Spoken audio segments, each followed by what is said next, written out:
This is Frank Naughton from Teaching Machines.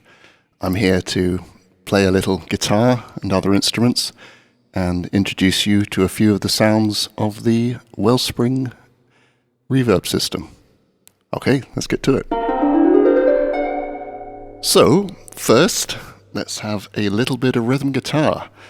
And firstly, we'll hear the guitar just dry without any effects. Nice, but not particularly interesting. And naturally, the first thing I might do is add a little bit of spring reverb to that.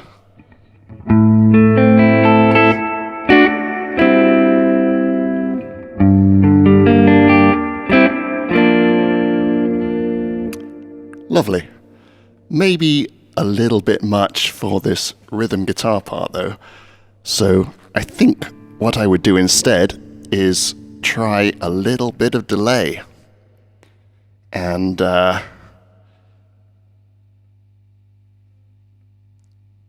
we'll start off with just a short mono delay without any modulation, which I just forgot to turn off, which sounds a little bit like this.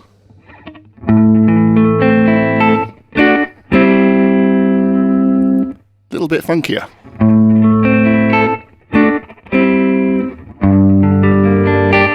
And again, back to the dry.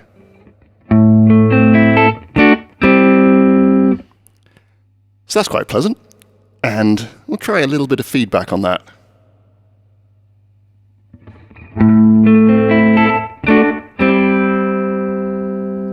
A little bit more.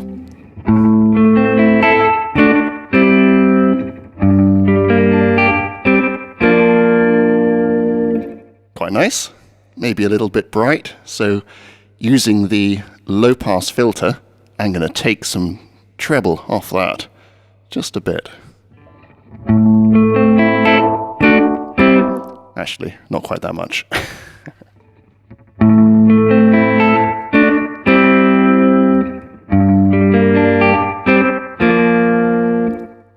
Kind of nice, getting there. And now what we can do is to add a little bit of pitch modulation to that delay and make things a little bit chorusy.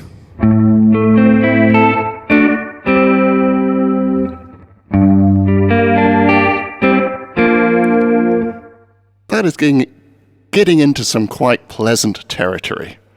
So let's have some spring reverb added to our sound so far.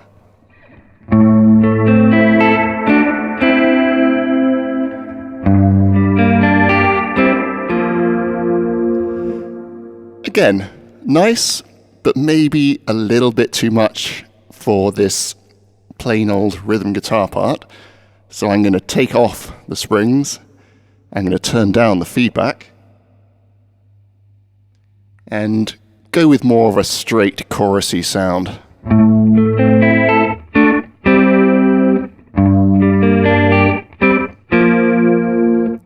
Okay, and we'll hear the dry again. Boring. Back to the wet.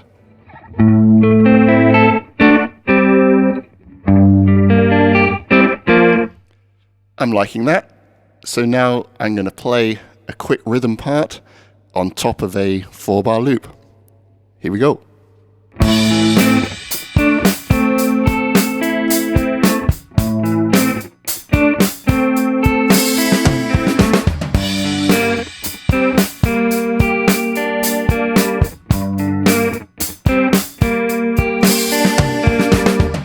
Right. Well, that is sounding pleasant, isn't it? Next, I'm going to add a little bit of lead guitar. So let's hear my straight, direct sound again. And we'll try a little bit of springs on that.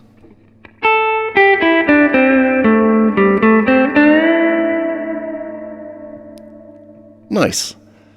And why don't we have a bit of delay as well?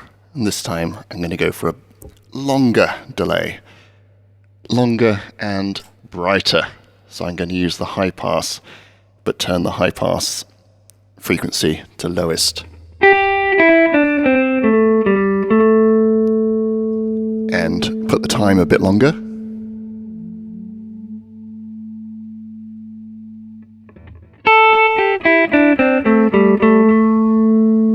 Kind of interesting. Maybe a little bit long, but why not?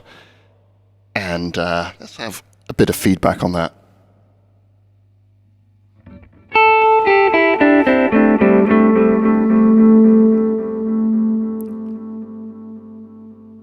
That's sounding pretty good. And just because I can, I'm going to increase the modulation speed and add a little bit of delay pitch modulation.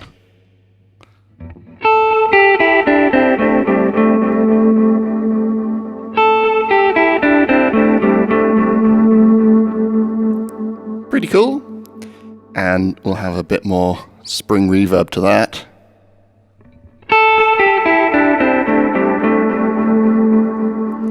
And a little bit less delay, I think.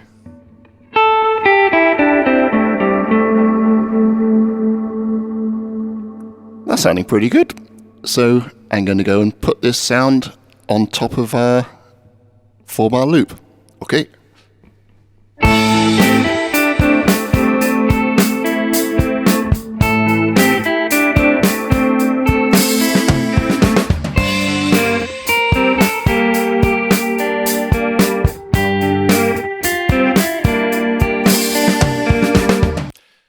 Okay, so what this track really needs now is a little bit of bass guitar.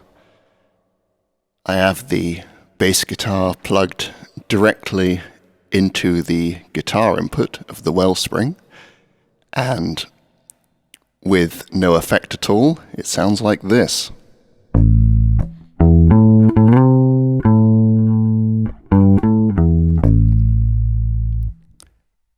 Which is quite nice, because the DI input really is pretty good. But we can make that a bit more interesting.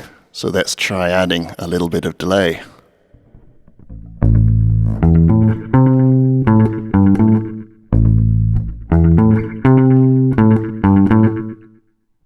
Kinda cool, maybe not appropriate for a bass, but it's an interesting sound.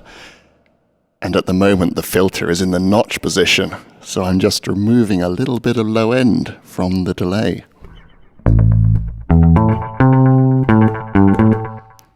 Just to make it a little bit clearer. Let's take some more low end out.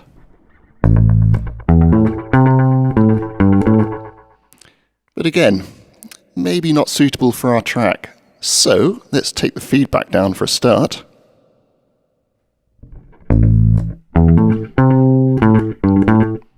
Kind of interesting, gives it a little bit of a roomy sound, but what I want to do is something else entirely. So let's put the delay to the minimum time. As it's in the follow position, both delays are now at minimum. Getting there. And now let's put some modulation onto the notch filter.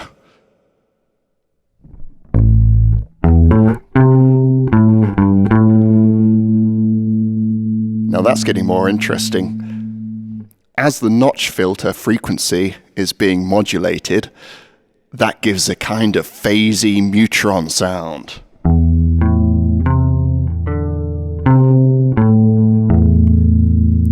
I might slow that down a little and move the frequency down a little.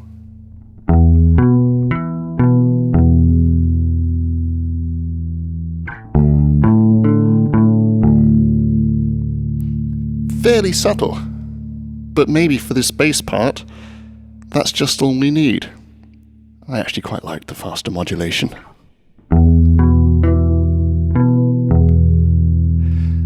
So as the filter is being modulated, there's no pitch modulation going on, which is nicer for a bass guitar, but there is that interesting filter movement, which is at the moment in stereo.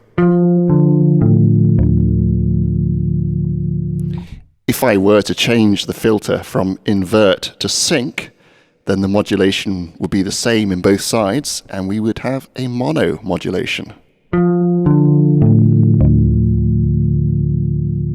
Kind of the same deal, but less interesting. Let's go back to stereo. Pretty cool. Right, I'm going to put some of this sound on our track. Here we go.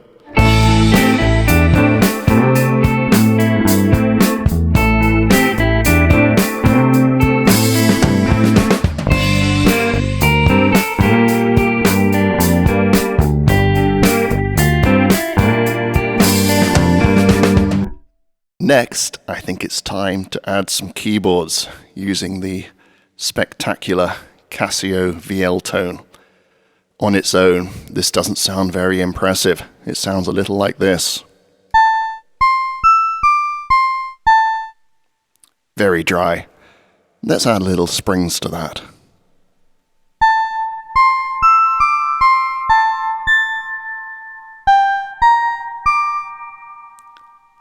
Nice.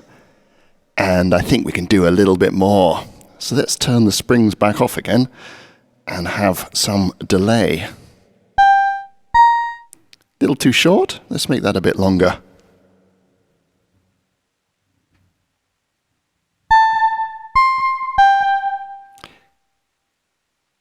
And with a little pitch modulation added to the delay. Not quite that much, I think. Let's halve that.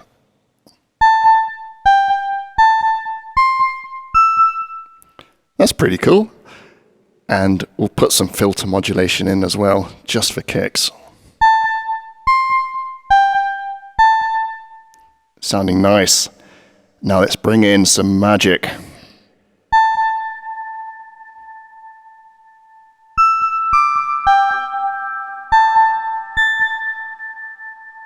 And this is putting the springs back into the delay. So even with the springs controls turned down, we're still hearing some spring reverb, but only in the delay. If I take some springs now in as well, that's sounding pretty good. And I'm going to move the high pass filter frequency up a bit, just to take a little bit of low end out of that delay. I'll go more extreme just to show what's going on. See, that's very thin and bright now on the delay. I don't want it quite that thin.